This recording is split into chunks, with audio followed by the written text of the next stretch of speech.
ಎಲ್ಲರಿಗೂ ನಮಸ್ಕಾರ ಸ್ನೇಹಿತರೆ. ಬರಗಾಲದಿಂದಾಗಿ ರೈತರಿಗೆ ಈ ಬಾರಿ ಬಹಳಷ್ಟು ನಷ್ಟ ಉಂಟಾಗಿದೆ. ತಾವು ಬೆಳೆದಂತ ಬೆಳೆಯಲ್ಲಿ ಬಹಳಷ್ಟು ನಷ್ಟವಾಗಿದ್ದು, ಬರ ಪರಿಹಾರದ ಮೊತ್ತ ಯಾವಾಗ ಖಾತೆಗೆ ಜಮೆಯಾಗಲಿದೆ ಎಂದು ರೈತರು ಕಾಯುತ್ತಿದ್ದರು. ಈಗಾಗಲೇ ಮೊದಲ ಕಂತಿನ ಹಣ ರೈತರ ಖಾತೆಗೆ ಜಮೆಯಾಗಿದ್ದು, ಎರಡನೇ ಕಂತಿನ ಹಣದ ಬಗ್ಗೆಯೂ ಸಚಿವರು ಅಪ್ಡೇಟ್ ಮಾಹಿತಿ ನೀಡಿದ್ದಾರೆ. ಕಂದಾಯ ಸಚಿವರಿಂದ ಮಾಹಿತಿ. ಈಗಾಗಲೇ ರಾಜ್ಯ ಸರ್ಕಾರದಿಂದ ಹಣ ಬಿಡುಗಡೆಯಾಗಿತ್ತು. ಕೇಂದ್ರದಿಂದ 2,425 ರೂಪಾಯಿ ಬರಗಾಲ ಪರಿಹಾರ ಮೊತ್ತ ಬಿಡುಗಡೆ ಕೂಡ ಆಗಿದೆ. ಆ ಹಣವನ್ನ 27.38 ಲಕ್ಷ ರೈತರ ಖಾತೆಗೆ ವರ್ಗಾವಣೆ ಮಾಡಲಾಗುವುದು. ನಷ್ಟ ಉಂಟಾದ ರೈತರಿಗೆ ಕೃಷಿಗೆ ಅನುಗುಣವಾಗಿ ಹಣ ಜಮೆ ಮಾಡಲಾಗುವುದು ಎಂದಿದ್ದಾರೆ. ಹಾಗಾಗಿ ಅರ್ಹ ರೈತರ ಖಾತೆಗೆ ಶೀಘ್ರವಾಗಿ ಬರ ಪರಿಹಾರವನ್ನ ನೀಡುವುದಾಗಿ ಕಂದಾಯ ಸಚಿವರು ಈ ಬಗ್ಗೆ ಮಹತ್ವದ ಮಾಹಿತಿ ಹಂಚಿಕೊಂಡಿದ್ದಾರೆ. ಬರ ಉಂಟಾದ ಸ್ಥಳಕ್ಕೆ ಬಿಡುಗಡೆ.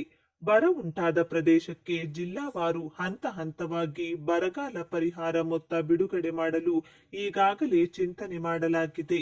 ಮೊದಲ ಹಂತದಲ್ಲಿ ಬೀದರ್ ಜಿಲ್ಲೆಗೆ ಬಿಡುಗಡೆಯಾಗಲಿದ್ದು, ಹಂತ ಹಂತವಾಗಿ ಹಣ ಜಮೆಯಾಗಲಿದೆ. ಜಮೆಯಾಗಿಲ್ಲ. ಕೆಲವು ರೈತರ ಬ್ಯಾಂಕ್ ಖಾತೆಗೆ ಹಣ ಜಮೆಯಾಗಿಲ್ಲ. ಅದಕ್ಕೆ ಅನೇಕ ತಾಂತ್ರಿಕ ಸಮಸ್ಯೆಗಳು ಕೂಡ ಇರಲಿದೆ.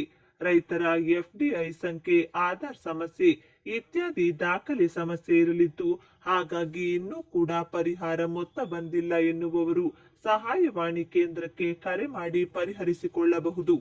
ಈ ಸಹಾಯವಾಣಿ ಬಳಸಿ ಜಿಲ್ಲಾ ವಿಪತ್ತು ನಿರ್ವಹಣಾಧಿಕಾರಿಗಳು 9880782939, ಜಿಲ್ಲಾಧಿಕಾರಿ ಕಾರ್ಯಾಲಯ ಬೀದರ್ ದೂರವಾಣಿ ಸಂಖ್ಯೆ 084822243116, 224317, ಜಿಲ್ಲಾ ಸಮಾಲೋಚಕರ ಭೂಮಿ ಕೋಶ ಜಿಲ್ಲಾಧಿಕಾರಿಗಳು ಬೀದರ್ ಸಂಖ್ಯೆ 9480832160, ಬೀದರ್ ತಾಲೂಕಿನ ದೂರವಾಣಿ ಸಂಖ್ಯೆ 0848222645, 872221274112.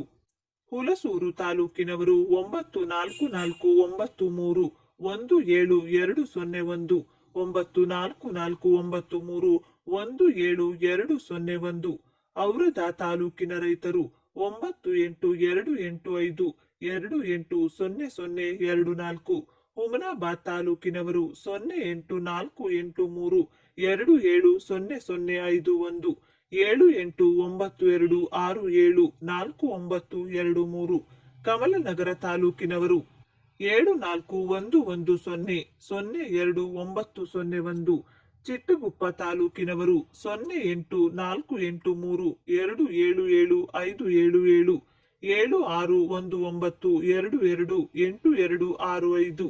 ಬಸವ ಕಲ್ಯಾಣ ತಾಲೂಕಿನವರು 084812503338, 8197268989. ಬಾಲ್ಕಿ ತಾಲೂಕಿನವರು 084842622218, 7483243168 ಸಂಖ್ಯೆಗೆ ಕರೆ ಮಾಡಿ ಸಮಸ್ಯೆ ಪರಿಹಾರ ಮಾಡಿಕೊಂಡ್ರೆ ಶೀಘ್ರವೇ ಬೆಳೆ ಹಾನಿ ಮೊತ್ತ ಖಾತೆಗೆ ಜಮೆಯಾಗಲಿದೆ. ಪ್ರತಿ ತಿಂಗಳು ಗೃಹಿಣಿಯರು ಖಾತೆಗೆ 2,000 ರೂಪಾಯಿಗಳನ್ನ ಜಮಾ ಮಾಡುವ ಗೃಹಲಕ್ಷ್ಮಿ ಯೋಜನೆ ಆರಂಭವಾಗಿ ಸುಮಾರು 9 ತಿಂಗಳು ಕಳೆದಿವೆ. ಈಗಾಗಲೇ 8 ಮತ್ತು 9ನೇ ಕಂತಿನ ಹಣವನ್ನ ಕೂಡ ಬಿಡುಗಡೆ ಮಾಡಲಾಗಿದೆ. ಏಪ್ರಿಲ್ ತಿಂಗಳಿನಲ್ಲಿ 4,000 ರೂಪಾಯಿಗಳು ಮಹಿಳೆಯರ ಖಾತೆಗೆ ಜಮಾ ಆಗಿದೆ. ಹೌದು, ಪ್ರತಿ ತಿಂಗಳು ಏಪ್ರಿಲ್ 20ನೇ ತಾರೀಕಿನಿಂದ ಗೃಹಲಕ್ಷ್ಮಿ ಯೋಜನೆಯ ಹಣ ಫಲಾನುಭವಿಗಳ ಖಾತೆಗೆ ಜಮಾ ಮಾಡಲಾಗುತ್ತದೆ. ಆದರೆ ಈ ಚುನಾವಣೆಯ ಹಿನ್ನೆಲೆಯಲ್ಲಿ 9ನೇ ಕಂತಿನ ಹಣವನ್ನ ಮಾತ್ರ ಬಹಳ ಬೇಗ ಬಿಡುಗಡೆ ಮಾಡಲಾಗಿತ್ತು. ಸಾಕಷ್ಟು ಜನ ಏಪ್ರಿಲ್ ತಿಂಗಳಿನಲ್ಲಿಯೇ ಮೇ ತಿಂಗಳ ಹಣವನ್ನ ಪಡೆದುಕೊಂಡಿದ್ದಾರೆ. 9ನೇ ಕಂತಿನ ಹಣ ಮೇ 20ನೇ ತಾರೀಕಿನ ಒಳಗಡೆ ಫಲಾನುಭವಿಗಳ ಖಾತೆ ತಲುಪುವ ನಿರೀಕ್ಷೆ ಇದೆ. ಈ ಕೆಲಸ ಮಾಡಿಕೊಳ್ಳಿ, ಹಣ ಬರುತ್ತೆ. ಸರ್ಕಾರ ಪೆಂಡಿಂಗ್ ಇರುವ ಹಣವನ್ನ ಕೂಡ ಫಲಾನುಭವಿಗಳ ಖಾತೆಗೆ ಜಮಾ ಮಾಡುವುದಾಗಿ ತಿಳಿಸಿತ್ತು. ಆದರೆ ಸದ್ಯ ಇದು ಸಾಧ್ಯವಾಗಿಲ್ಲ. ಆದರೂ ನೀವು ನಿಮ್ಮ ಖಾತೆಗೆ ಸಂಬಂಧಪಟ್ಟ ಹಾಗೆ ಅಪ್ಡೇಟ್ ಗಳನ್ನ ಮಾಡಿಕೊಂಡ್ರೆ ಪ್ರತಿ ತಿಂಗಳು ತಪ್ಪದೆ ನಿಮ್ಮ ಖಾತೆಗೆ ಹಣ ಜಮಾ ಆಗುತ್ತದೆ. ನೀವು ಯಾವ ಬ್ಯಾಂಕ್ನಲ್ಲಿ ಖಾತೆ ಹೊಂದಿರುತ್ತೀರೋ ಆ ಬ್ಯಾಂಕ್ ಖಾತೆಗೆ ಇಕೆವೈಸಿ ಆಗಿರಬೇಕು. ಅಗತ್ಯ ಇದ್ದಲ್ಲಿ ಎನ್ಪಿಸಿಐ ಮ್ಯಾಪಿಂಗ್ ಕೂಡ ಆಗಬೇಕು. ಜೊತೆಗೆ ಆಧಾರ್ ಕಾರ್ಡ್ ಅಪ್ಡೇಟ್ ಕೂಡ ಬಹಳ ಮುಖ್ಯವಾಗಿರುತ್ತದೆ. ಅತ್ತೆ ಇಲ್ಲದಿದ್ರೆ ಸೊಸೆ ಖಾತೆಗೆ ಹಣ ಜಮಾ. ಮನೆಯ ಹಿರಿಯ ಯಜಮಾನಿ ಖಾತೆಗೆ ಮಾತ್ರ ಗೃಹಲಕ್ಷ್ಮಿ ಯೋಜನೆಯ ಹಣ ಜಮಾ ಆಗುತ್ತದೆ.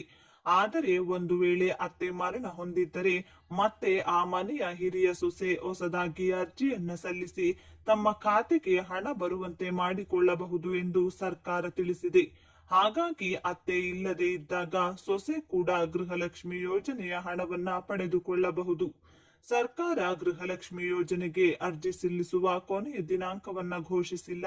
ಹಾಗಾಗಿ ಈಗಲೂ ಅರ್ಜಿ ಸಲ್ಲಿಸಲು ಅವಕಾಶ ಇದ್ದು ಅಗತ್ಯ ಇರುವವರು ಹಾಗೂ ಅರ್ಹರು ಮತ್ತೆ ಅರ್ಜಿ ಸಲ್ಲಿಸಿ ತಮ್ಮ ಖಾತೆಗೆ ಹಣ ಬರುವಂತೆ ಮಾಡಿಕೊಳ್ಳಬಹುದು. ರಾಜ್ಯದಲ್ಲಿ ಇಲ್ಲಿಯವರೆಗೆ ನಿರ್ಗತಿಕರು ಅಥವಾ ಬಡವರು ಸರ್ಕಾರಿ ಜಮೀನಿನಲ್ಲಿ ಮನೆ ನಿರ್ಮಾಣ ಮಾಡಿಕೊಂಡು ಅಥವಾ ಕೃಷಿ ಚಟುವಟಿಕೆಗಳನ್ನ ಮಾಡುತ್ತಾ ಬಂದಿದ್ದಾರೆ. ಇಂಥವರು ಸಾಕಷ್ಟು ವರ್ಷಗಳಿಂದ ಒಂದೇ ಕಡೆ ನೆಲೆಯೂರಿದ್ದು ಅವರಿಗೆ ತಮ್ಮ ಜಾಗದ ಹಕ್ಕುಪತ್ರ ಸಿಕ್ಕಿಲ್ಲ. ಕಂದಾಯ ಇಲಾಖೆಯಿಂದ ಗುಡ್ ನ್ಯೂಸ್ ಸಿಕ್ಕಿದ್ದು, ಅಕ್ರಮ ಸಕ್ರಮ ಯೋಜನೆಯ ಅಡಿಯಲ್ಲಿ ಸರ್ಕಾರದ ಭೂಮಿ ಒತ್ತುವರಿ ಮಾಡಿಕೊಂಡಿರುವ ಕೃಷಿ ಕಾರ್ಮಿಕರಿಗೆ ಅವರು ಮಾಡುವ ಜಾಗವನ್ನ ಅವರ ಹೆಸರಿಗೆ ಪಹಣಿ ಮಾಡಿಕೊಡುವ ಯೋಜನೆಯನ್ನ ರಾಜ್ಯ ಸರ್ಕಾರ ಜಾರಿಗೆ ತಂದಿದೆ. ಕಂದಾಯ ಸಚಿವರಿಂದ ಸಿಕ್ತು ಮಹತ್ವದ ಸೂಚನೆ. ರಾಜ್ಯ ಕಾಂಗ್ರೆಸ್ ಸರ್ಕಾರ ಅಧಿಕಾರಕ್ಕೆ ಬಂದ ನಂತರ ಕಂದಾಯ ಇಲಾಖೆಯಲ್ಲಿ ಸಾಕಷ್ಟು ನಿಯಮಗಳ ಬದಲಾವಣೆಗಳನ್ನ ಮಾಡಲಾಗಿದೆ. ಇದೀಗ ಅಕ್ರಮ ಸಕ್ರಮದ ಬಗ್ಗೆ ರಾಜ್ಯ ಕಂದಾಯ ಸಚಿವ ಕೃಷ್ಣ ಬೈರೇಗೌಡ ಅವರು ಮಾಹಿತಿ ಒದಗಿಸಿದ್ದಾರೆ. ಅವರು ತಿಳಿಸಿರುವ ಮಾಹಿತಿ ಪ್ರಕಾರ ಅಕ್ರಮ ಸಕ್ರಮ ಕಲಂ 50, 53, 57ರ ಅಡಿಯಲ್ಲಿ ಸಲ್ಲಿಕೆಯಾಗಿರುವ ಎಲ್ಲ ಅರ್ಜಿಗಳನ್ನು ತಕ್ಷಣ ಪರಿಶೀಲಿಸಿ ವಿಲೇವಾರಿ ಮಾಡಬೇಕು. ನಂತರ ಅರ್ಹ ಫಲಾನುಭವಿಗಳಿಗೆ ಪಹಣಿ ಪತ್ರ ಅಥವಾ ಹಕ್ಕುಪತ್ರ ನೀಡಬೇಕು. ಈ ಸಮಯದಲ್ಲಿ ಯಾವುದೇ ಜಾತಿ, ಧರ್ಮ ಹಾಗೂ ಮತ್ತಿತರ ವಿಷಯಗಳನ್ನ ಅಡ್ಡ ತರದೆ ಪ್ರಾಮಾಣಿಕವಾಗಿ ಫಲಾನುಭವಿಗಳಿಗೆ ಹಕ್ಕುಪತ್ರ ವಿತರಣೆ ಮಾಡಬೇಕು ಎಂದು ಪ್ರತಿ ಜಿಲ್ಲೆಯ ಅಧಿಕಾರಿಗಳಿಗೆ ತಿಳಿಸಿದ್ದಾರೆ.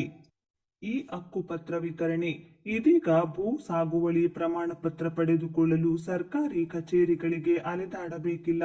ಅದರ ಬದಲು ಸರ್ಕಾರದ ಸಾಫ್ಟ್ವೇರ್ ಮೂಲಕ ಆನ್ಲೈನ್ನಲ್ಲಿಯೇ ಬಗರ್ ಹುಕುಂ ಯೋಜನೆಯ ಅಡಿಯಲ್ಲಿ ಈ ಸಾಗುವಳಿ ಪತ್ರ ವಿತರಣೆ ಮಾಡಲಾಗುವುದು ಹಾಗೂ ಇನ್ನು ಕೇವಲ 6 ತಿಂಗಳ ಒಳಗೆ ಈ ವಿಲೇವಾರಿ ಕಾರ್ಯ ಪೂರ್ಣಗೊಳ್ಳಬೇಕೆಂದು ಸಚಿವರು ಸಂಬಂಧಪಟ್ಟ ಅಧಿಕಾರಿಗಳಿಗೆ ಸೂಚನೆ ನೀಡಿದ್ದಾರೆ.